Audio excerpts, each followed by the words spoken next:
Hi అండి, welcome to అమ్మ చేతి వంటలు. ఈరోజు వీడియోలో పెసరపప్పు సగ్గుబియ్యం పాయసం ఎలా తయారు చేయాలో చూద్దాం.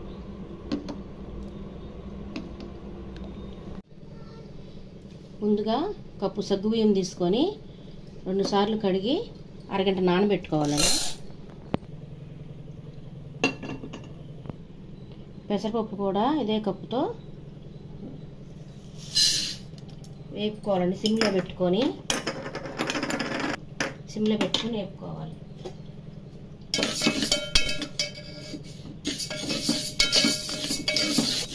పెసరపప్పు కూడా ఇలాగా వేసుకుంటే మంచి వాసన వస్తుందండి. పెసరపప్పు వేపుకున్నాం కదండి. ఇప్పుడు 2 సార్లు వీటిని కడిగేసి కొద్దిగా వాటర్ పోసి ఉడకబెట్టాలి. 2 సార్లు కడిగానండి పెసరపప్పు. సరిపడా వాటర్ పోసాను. ఇప్పుడు కుక్కర్లో పెట్టాను. స్టవ్ వెలిగించి గిన్నె పెట్టానండి. 1 కప్పు సగ్గుబియ్యం కాబట్టి 5 కప్పులు వాటర్ పోస్తున్నాను. ఇవి మరగనివ్వాలి. 3 విజిల్స్ వచ్చినాయండి. ఇప్పుడు పప్పుది స్టవ్ ఆపేసాను. ఇప్పుడు మరిగినాయి కదా, నీళ్ళు మరిగినాయి కదా, దీంట్లో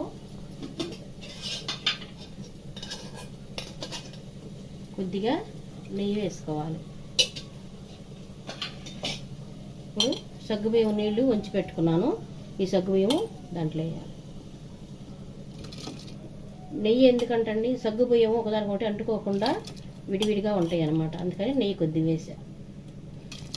ఇవి ఒకసారి తిప్పుకోవాలి. మధ్య మధ్యలో కూడా తిప్పుతూ ఉండాలి, లేకపోతే అడుగున కొంచెం మాడినట్టుగా అంటుకుపోతుంది సగ్గుబియ్యం. ఇంకా తిప్పుకుంటూ ఉండాలి మధ్య మధ్యలో.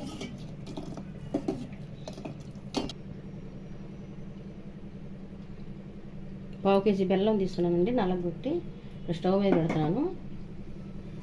దీంట్లో కొద్దిగా వాటర్ పోసుకోవాలి.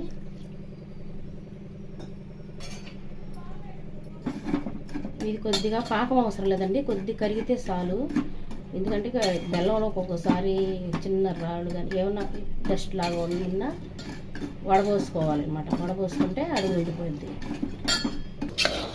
పెసరపప్పు ఉడికిందండి. ఇట్లా మెత్తగా వచ్చేసింది. మన స్పూన్తో పెట్టి తిప్పినా చాలు వచ్చేసింది మెత్తగా.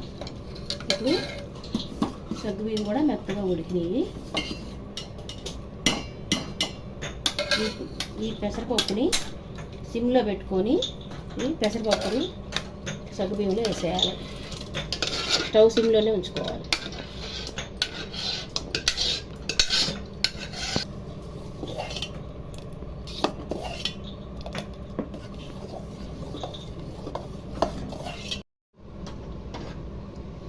బెల్లము వేడి చేసే కదండి, పాకం రాకుండానే తీసి పక్కన పెట్టాను బెల్లం కరిగేదాకా ఉంచి. ఇప్పుడు దీన్ని వడబోసుకోవాలి.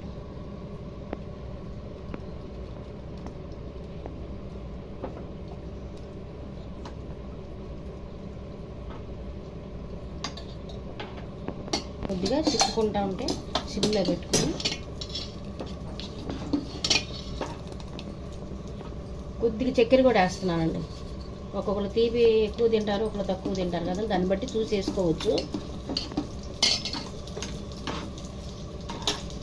4 యాలక్కాయలు నలగొట్టాను, వేస్తాను.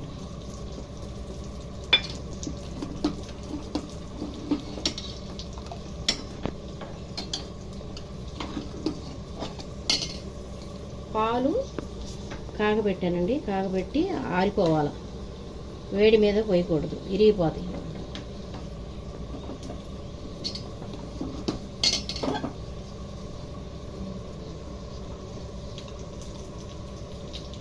సుమారుగా చూసి పోసుకోవచ్చు.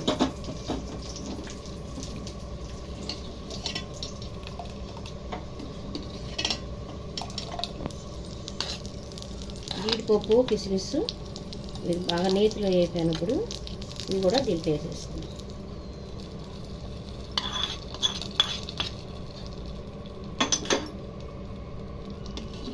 కొంచెం పలుసగా ఉన్నాయి కానీ ఆరిపోతే కొంచెం గట్టిగా వస్తుంది.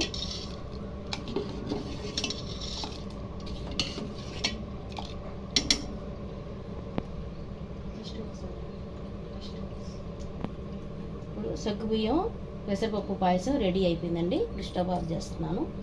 ఈ పాయసం ఫెస్టివల్స్కి కూడా చాలా బాగుంటుందండి.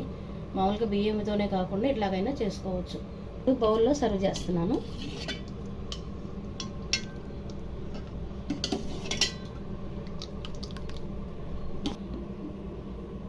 చూసారు కదండి ఎంత బాగుంది. పెసరపప్పుతో చేసుకుంటే చాలా టేస్టీగా ఉంటుంది. మీరు కూడా ఇలానే ట్రై చేయండి.